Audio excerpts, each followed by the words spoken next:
after a child dies, you rarely have opportunities to talk about that child anymore because it makes people uncomfortable. It doesn't matter where you live in the world. Mm-hmm. If you've lost a child, you're broken and you need support and you need community and you need connections with others that understand. We got to go to Botswana, and we were hoping to get 20 families to be a part of this retreat. And within 8 days, we had 128 families. On today's episode, I'll dialogue with Jill and Brad Sullivan, founders of While We're Waiting, a ministry born out of their own experience with their daughter, Hannah.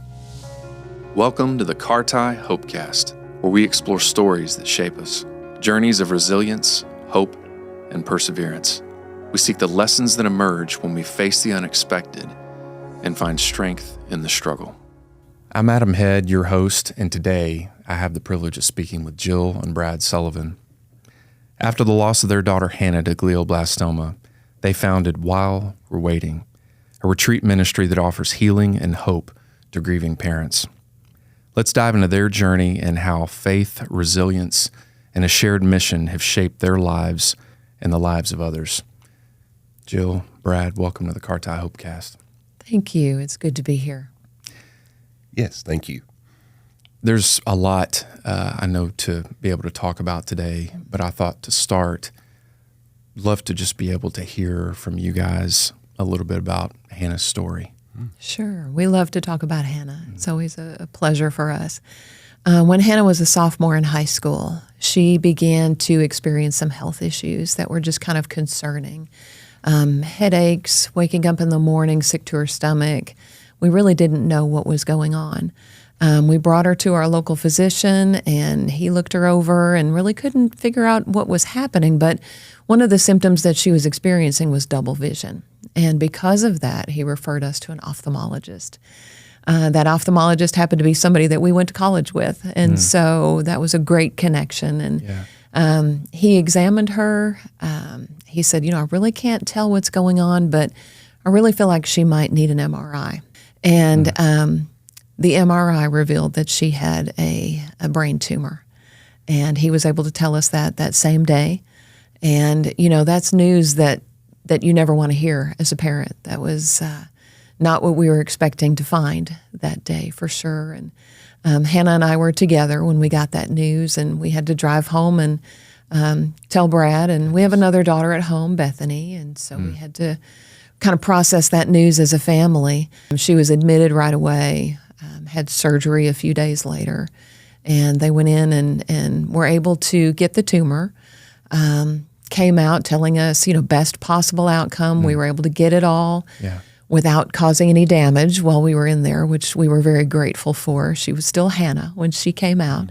But we knew that there was going to be a biopsy, and we were going to get the results of the biopsy about a week later.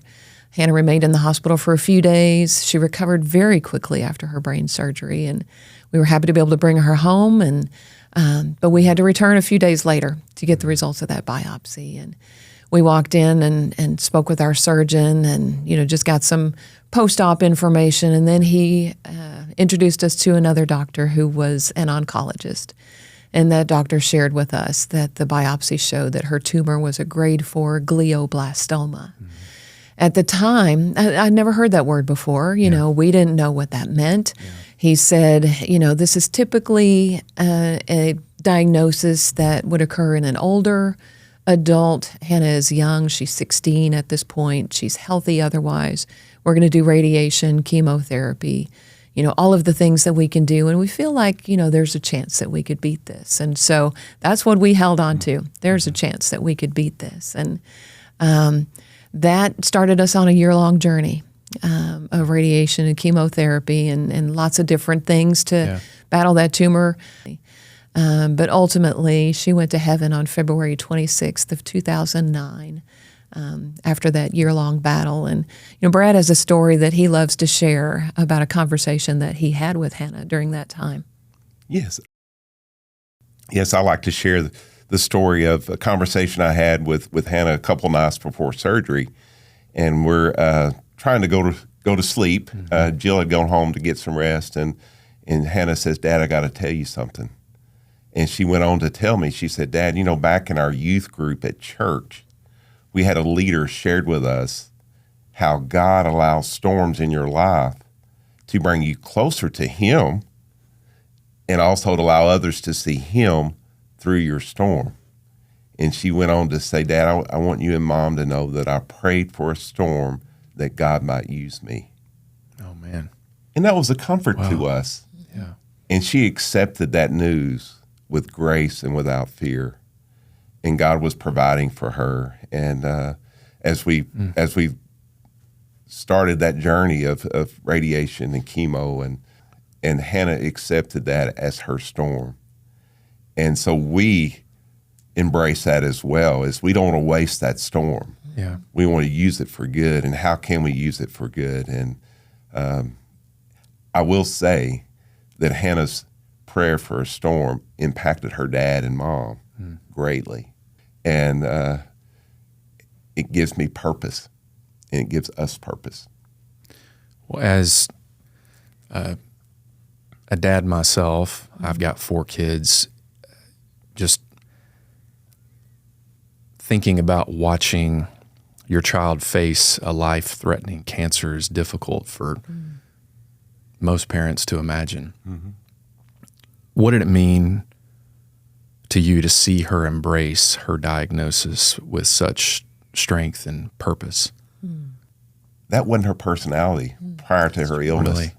She worried about everything. Wow. And when we got the diagnosis and we started this journey, she accepted with grace and without fear. And that was a comfort for us as her parents to see that, and to see her strength as we walk down this path of treatment for the next year. And then we started to see how God was taking care of her. Mm-hmm. We look back at that and say, wow, we had to have that. And it was a blessing. In thinking about relating to others in the midst of this storm, as you've described it, I know you've compared the experience to taking calculus while perhaps others are communicating maybe on in a kindergarten level. And I know you don't mean that in a any kind of a degrading way, but just more in your own experience and what you're going through. After Hannah's passing, how did you initially navigate the isolation that comes with such a profound grief? And how did you begin to bridge the gap between your feelings and the well-meaning, but perhaps really unrelatable responses of others? Sure. Something that happens when you lose a child is it changes you as a parent profoundly, to the depths of your being, really. You do not view the world the same way. You do not relate to people the same way anymore. Everything is changed. It's really hard to describe.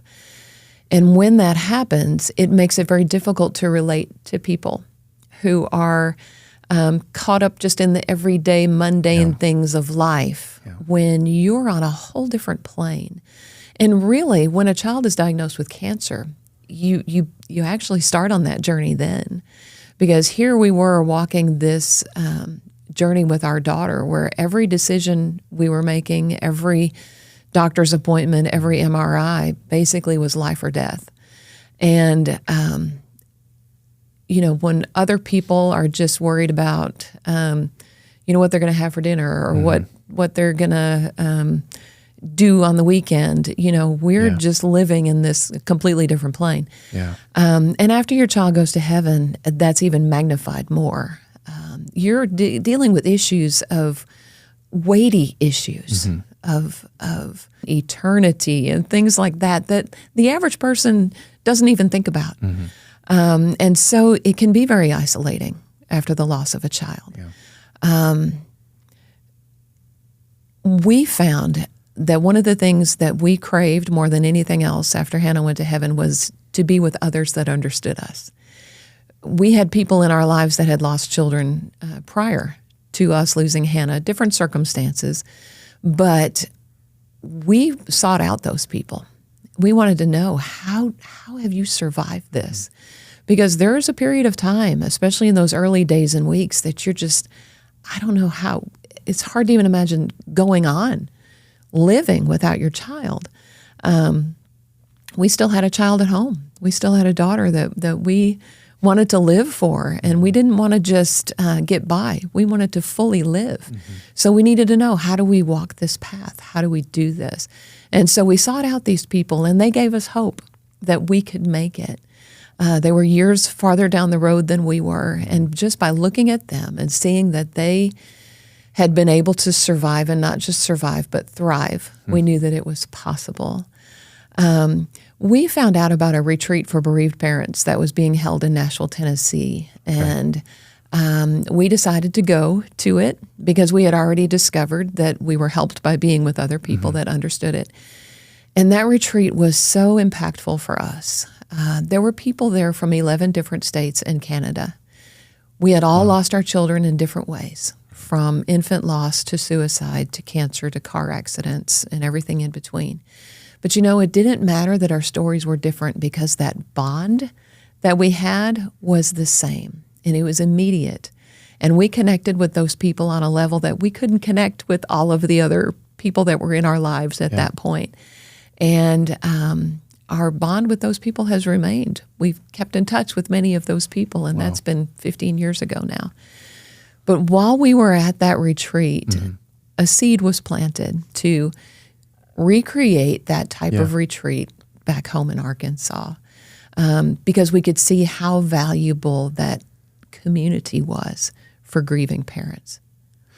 Well, if you would, and maybe Brad, what were the early days of starting While We're Waiting like for you guys? As I look back, and part of our desire to start While We're Waiting was to develop that community and be around people that understood us. And the analogy that you used of people talking kindergarten all around us, and we wanted to talk calculus. We wanted to have those deep conversations. Yeah. We were drawn to that community, and we found out real quick that that's where we were supported, and that was a need that we had. And so as we started that, and as we met another couple, Larry and Janice Brown, and their son was Adam Brown, and he was a Navy SEAL, and he was killed in Afghanistan. He was part of SEAL Team 6. We didn't know them, but just it was within the year that Hannah had went to heaven. Adam was killed, and we went to lunch with them one day after church. Yeah. And we shared our experience, and we bonded at that meal in a booth at a Mexican restaurant. Wow. And we come out of that meal with a desire to do something. And we even talked about a date, and we met another couple that had lost a child, but they have a Christian day camp.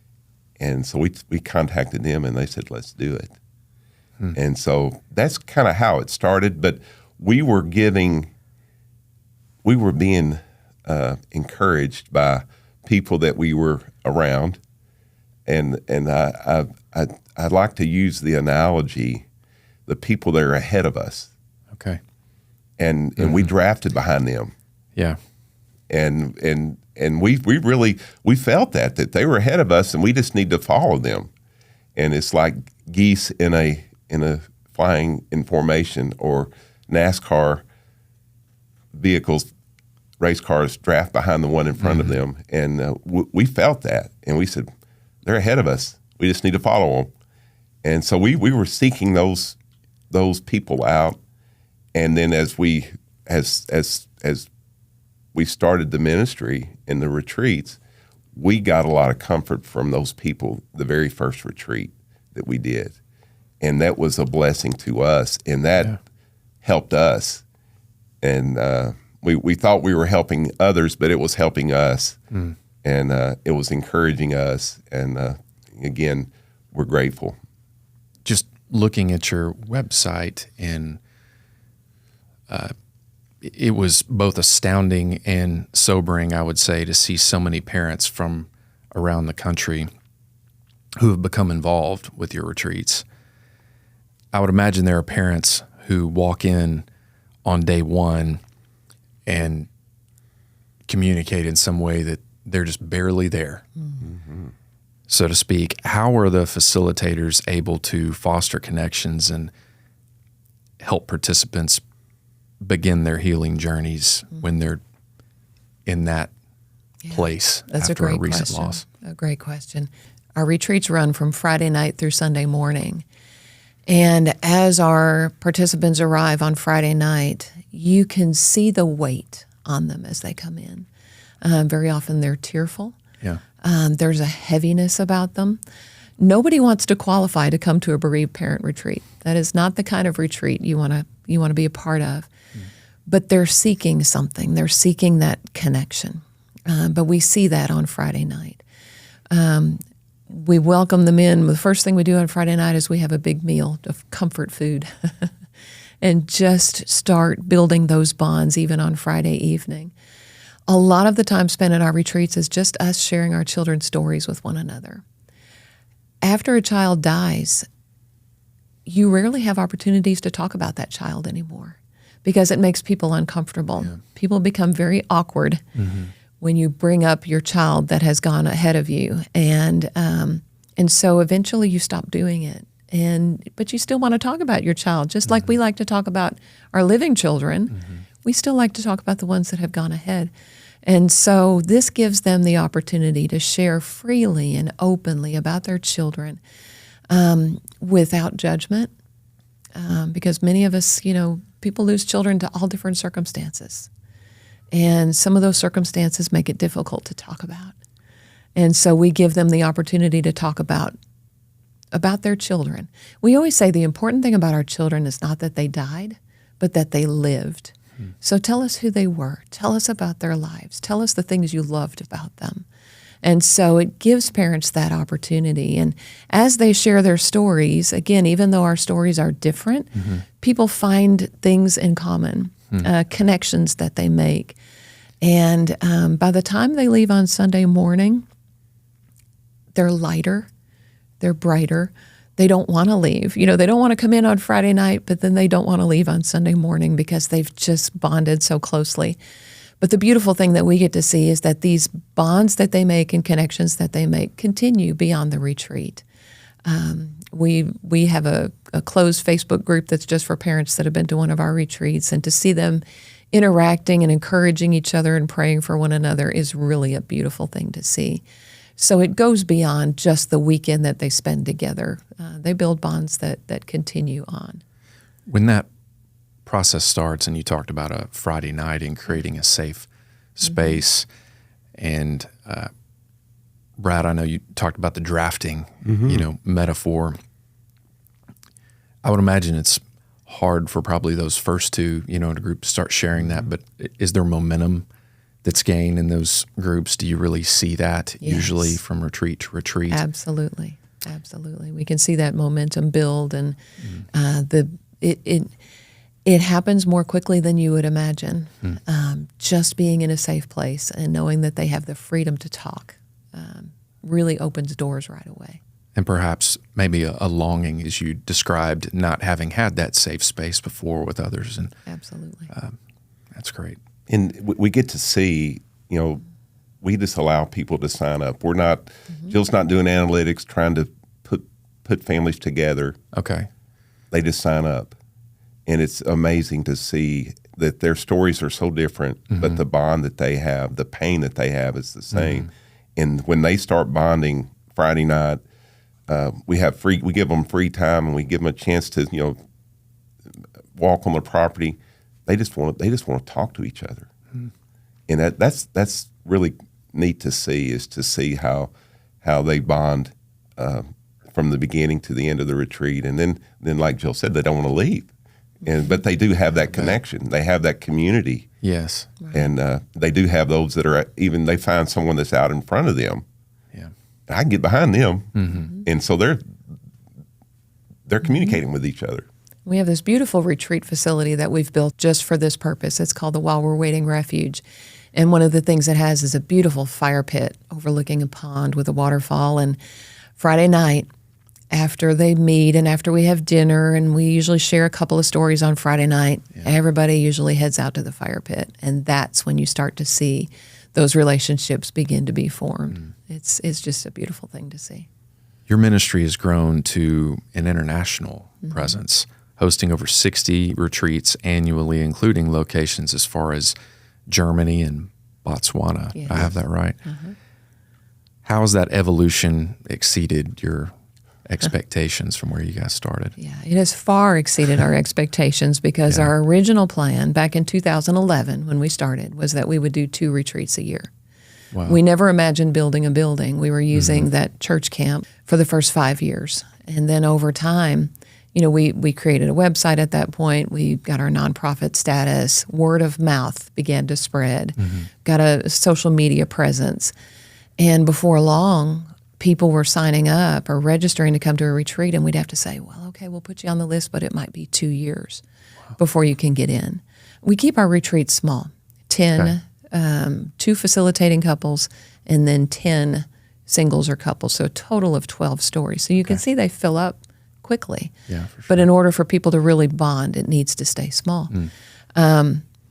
But over time, we began to see the need to have our own facility, and that's when we built this. And there's a whole story behind the building of the refuge that we won't go into today. Even with us having this facility where we could host them, 2 or 3 times a month if we needed to, the demand was still growing. There's no cost to come to our retreats either. So because they are a free retreat, anybody can come. And the demand, again, began to grow to the point where we still had lengthy waiting lists. And God began to raise up people that would come to retreat a couple that lived in Oregon, that they wanted to do a retreat-type ministry for bereaved parents. So after they came and we got to know them and vet them well, they said, we don't need to recreate this ministry. We'd like to just come under the While We're Waiting umbrella and begin to do these retreats in Oregon. And so they did that. That was our first satellite location, and then happened again in Maryland. So that was our next satellite location. And now we're in 21 states in the United States with different facilitators at each one. We rent venues in those other locations. We've only built one. And then we had the opportunity to do a retreat in Germany. We've been to Botswana a couple of times. It doesn't matter where you live in the world. If you've lost a child, you're broken. And you need support, and you need community, and you need connections with others that understand. And cultures are different, but that loss is the same. It's a common language. Yeah. That no one wants to speak. Exactly. It was interesting. We got to go to Botswana, and we were hoping to get 20 families to be a part of this retreat. And within 8 days, we had 128 families. Wow. From all over Botswana. So we gathered in the capital city and got a big room.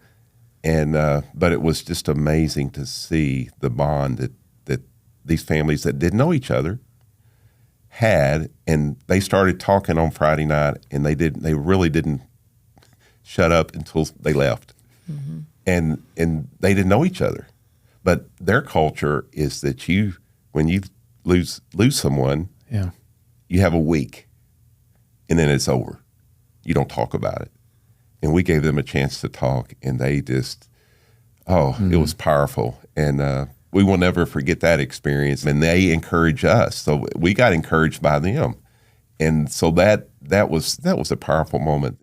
One thing I've been thinking about is this has continued to grow. And certainly I would imagine whenever you get into these groups, you guys are going back and you're sharing your own story in some version.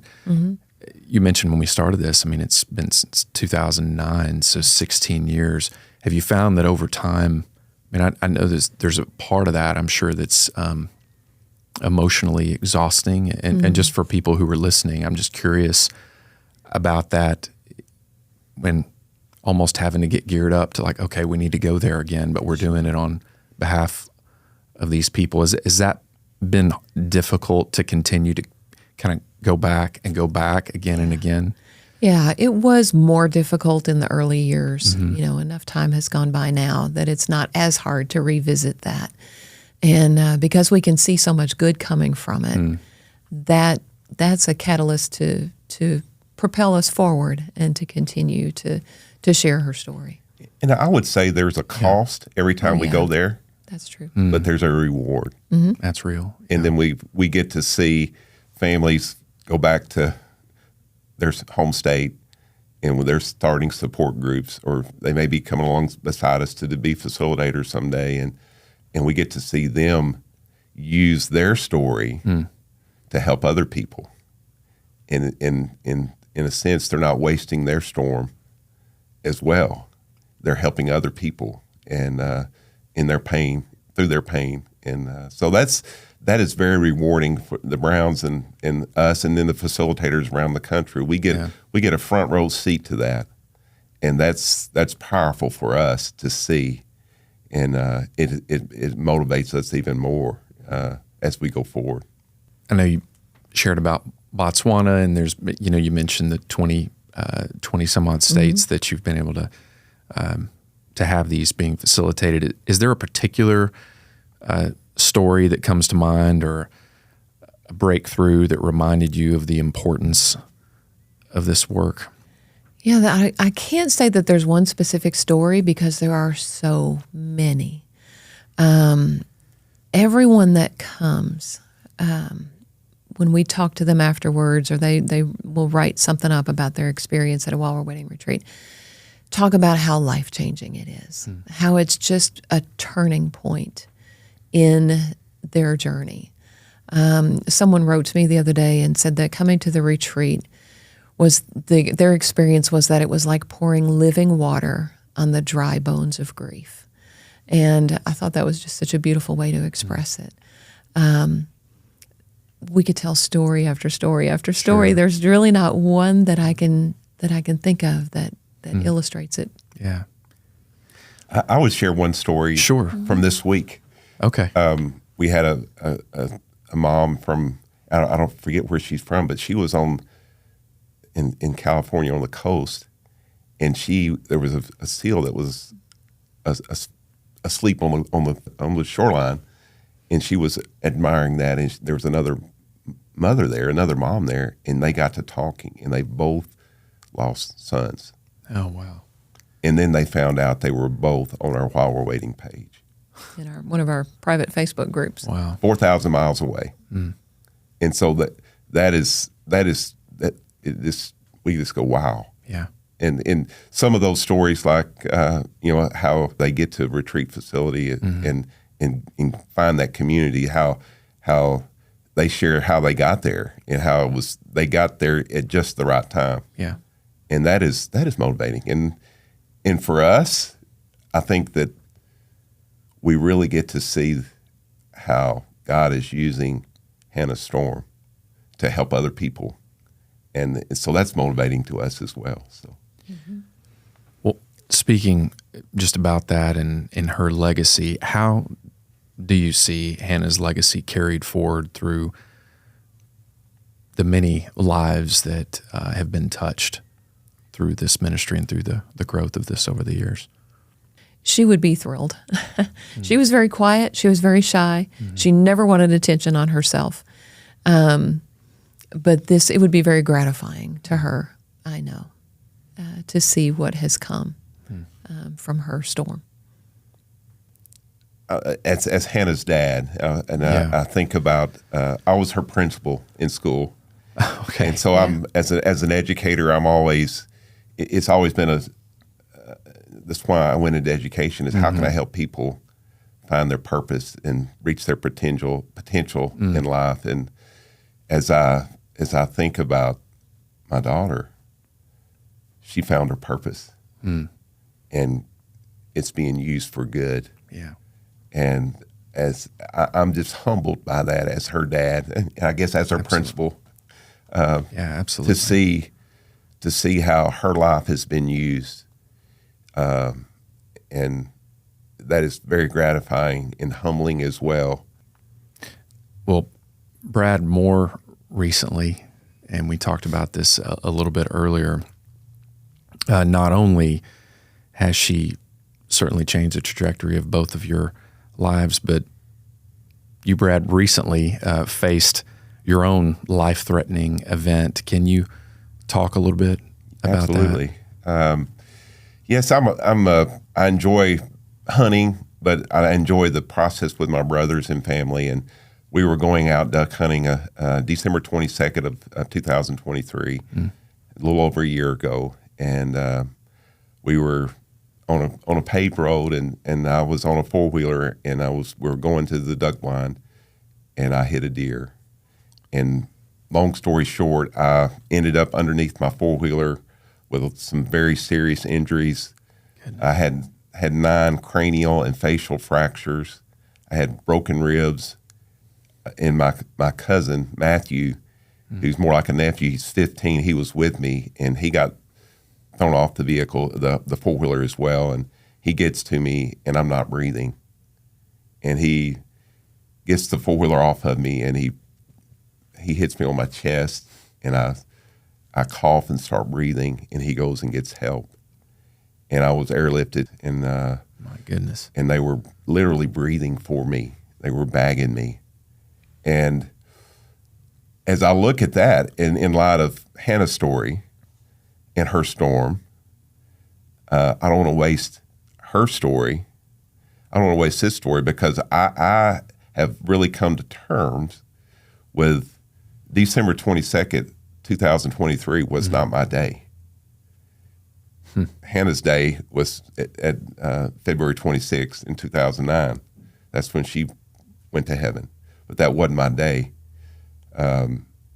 So as I look going forward, I don't want to waste that storm. Mm-hmm. And in the reality that I already had, but I've gotten a new level of motivation. Yeah. Is if I have breath, I have purpose. And part of that time I was on a ventilator and they were breathing for me, but I still had breath. I still have purpose. And as I look at what we do with parents, I don't want to waste that. Mm-hmm.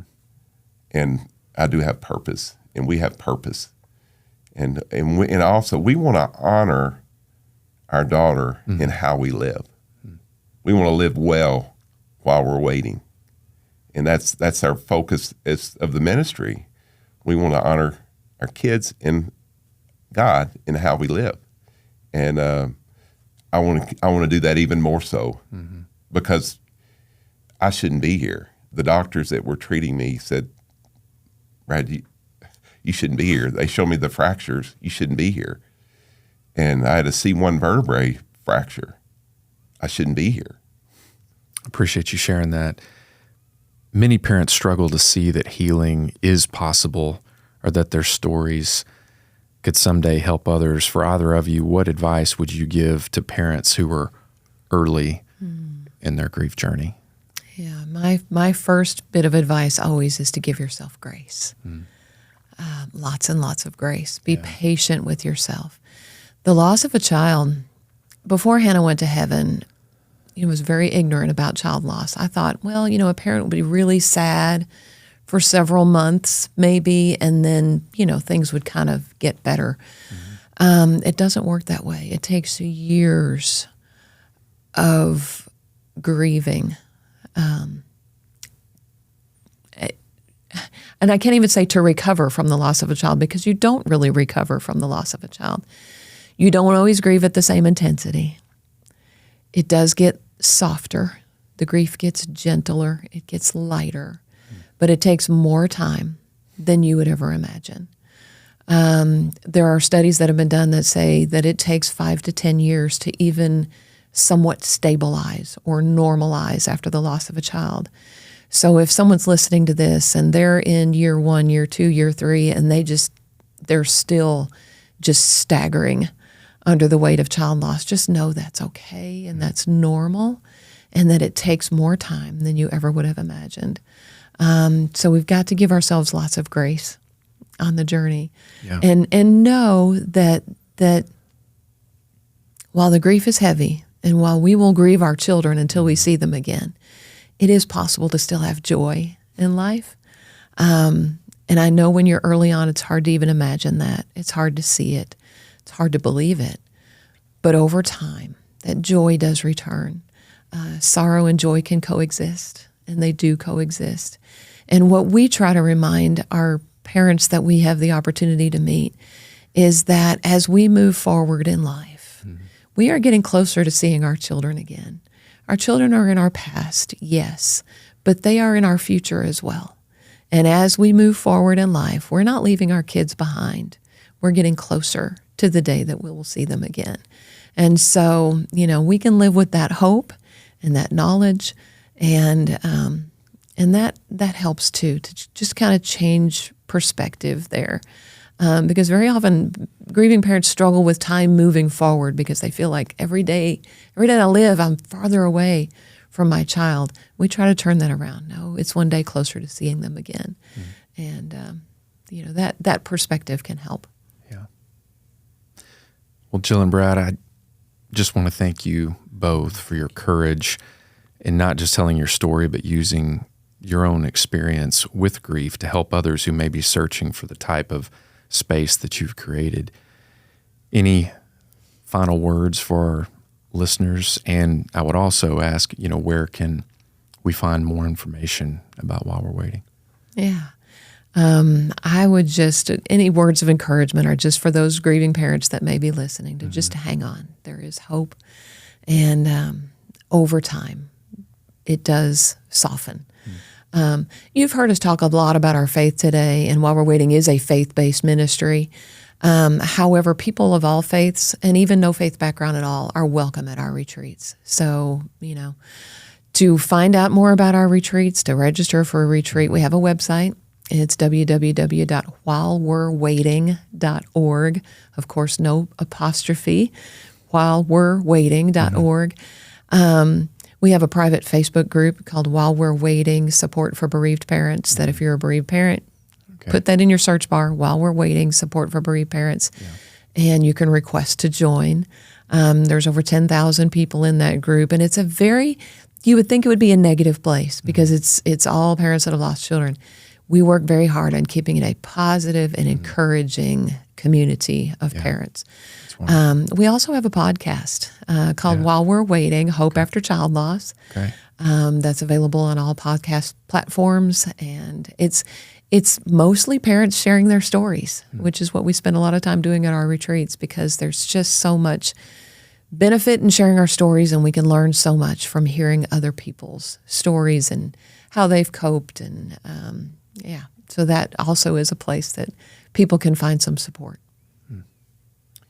I would just encourage people too that are early on in the journey to find community and to walk with someone that may be ahead of you or they may be behind you. Yeah. And if that community has been powerful for us. And we use the analogy of like soldiers limping off a battlefield. But we can do it together. And we're going to have a limp. And but to find community, and we keep our eyes ahead of us, and keep your eyes focused ahead of you. Thank you both. Thank you for having us.